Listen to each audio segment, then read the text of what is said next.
d'angoisse et troubles anxieux, voilà des termes dont on parle de plus en plus et beaucoup d'entre nous, beaucoup parmi les gens que l'on connaît, sont concernés par cette symptomatologie-là. Beaucoup sont confrontés à des anxiétés qui les empêchent de fonctionner et qui les mettent dans des situations particulièrement difficiles. Les crises d'angoisse s'expriment de différentes manières. Elles s'expriment d'abord sur le plan somatique, c'est une gêne particulière. Comment? On va avoir des douleurs, des courbatures, des raideurs, des secousses qu'on appelle des secousses cloniques, qui sont des mouvements à contrôler des muscles. On va avoir des bourdonnements d'oreilles, une vision brouillée, des bouffées de chaleur, de la tachycardie, de la palpitation, des palpitations, des douleurs dans la poitrine, qui est plutôt une forme d'oppression, qui d'ailleurs conduit les patients à aller consulter ayant peur d'un trouble cardiovasculaire, des problèmes respiratoires avec un poids sur la poitrine, une sensation d'étouffement, un processus d'hyperventilation. On va également, et c'est souvent le cas, trouver des problèmes gastro-intestinaux qui se caractérisent par une difficulté à avaler, des nausées, des vomissements, un nœud à l'estomac ou une barre, des coliques abdominales, de la diarrhée, de la perte de poids ou de la constipation. Donc, on va avoir également des problèmes qu'on appelle génito-urinaires avec une apparition de frigidité parfois, de miction fréquente, une urgence de la miction. Ça peut, pour les garçons, se manifester par une éjaculation précoce, des absences d'érection, même de l'impuissance, des douleurs abdominales et aussi une inhibition sexuelle.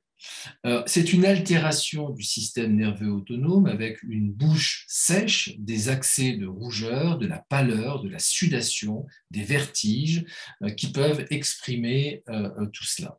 On va avoir également des manifestations psychiques avec une peur excessive, une crainte irrationnelle de certaines situations, une peur anticipatoire des situations à venir qui est exagérée, et d'une certaine manière le sentiment que, au fond, il y a quelque chose du danger.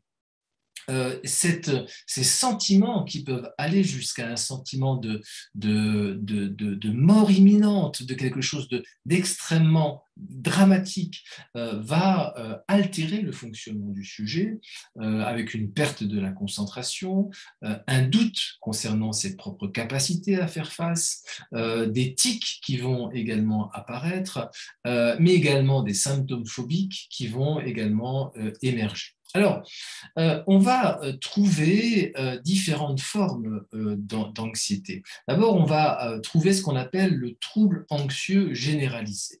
Le trouble anxieux généralisé, c'est globalement l'angoisse au quotidien, c'est-à-dire cette angoisse qui nous prend du matin au soir avec ces symptômes que je décrivais tout à l'heure et qui, effectivement, nous habitent et nous sortent d'une légèreté qui devrait être la nôtre au quotidien. On va également être confronté à ce qu'on appelle des attaques de panique. Ce sont ces phénomènes qui, au fond, sont exacerbés. L'attaque de panique est une espèce d'intensification des symptômes anxieux durant souvent une courte période, plusieurs minutes ou plusieurs heures, qui a pour effet d'alerter souvent les patients qui se sentent atteint.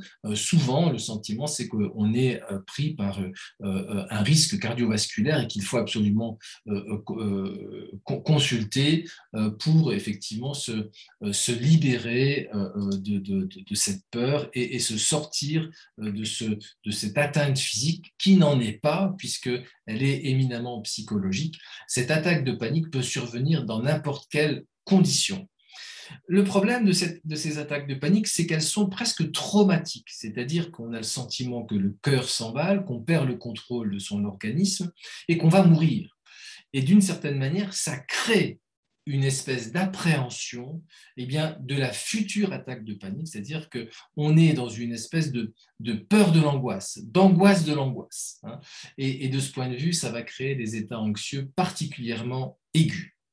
Dans les troubles anxieux, on trouve également les phobies.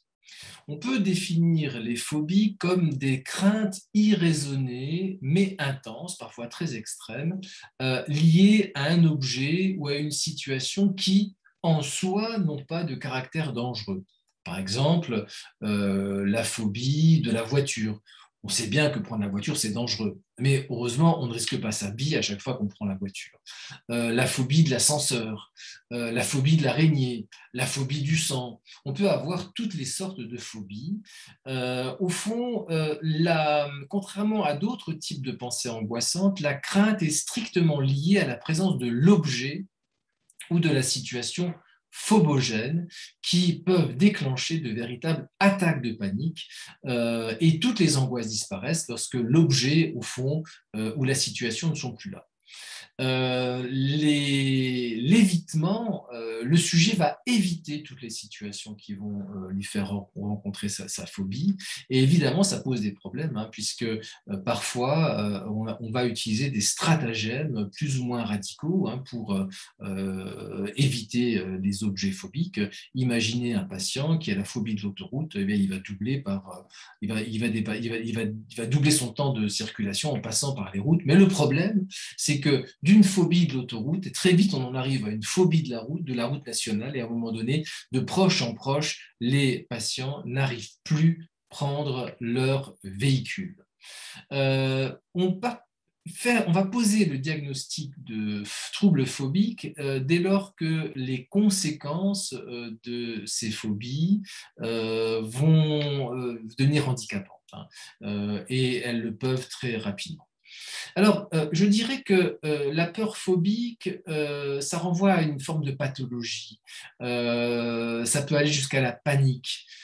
C'est associé à des situations, on l'a vu, et surtout, il y a de l'anxiété anticipatoire qui va être manifeste et qui vont handicaper le sujet avant même qu'il ne rencontre la situation ou l'objet, si la perspective peut-être d'être confronté à de tels objets.